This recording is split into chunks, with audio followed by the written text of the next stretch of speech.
बडबड चालू आहे काही नाही. बघ ना ही तुझी वेळी वेळ केव्हाच मला बोलवणार नाही असं म्हणते. काय बडबड चालू असते तो?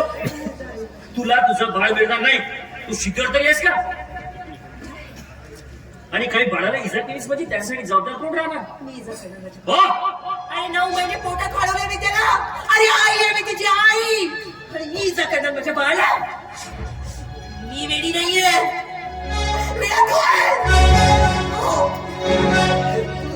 तू बायकोच्या सगळ्याप्रमाणे वागण्याला बळी झाला. काय म्हणलीस?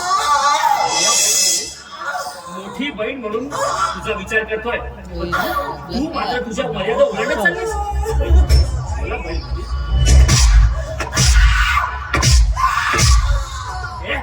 ऐक, तुला तुझं बाळ घडणार नाही. आणि मी काय बघतो?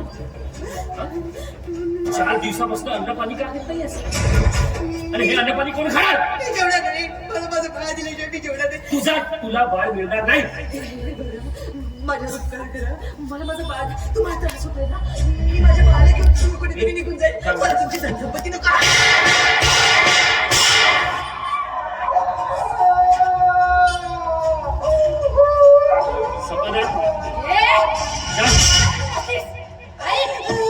पुन्हा बाळाचं नाव काढायचं नाहीस. आणि हो 4 दिवस जेवली नाही म्हणून लागायचं मरणार नाहीये.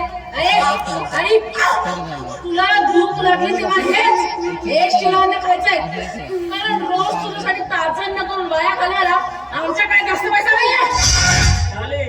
अगं हिच्या बरोबर बोलून काय वेळ घालवतेस? चल आपण दोघं जेवण करूया. Shut up.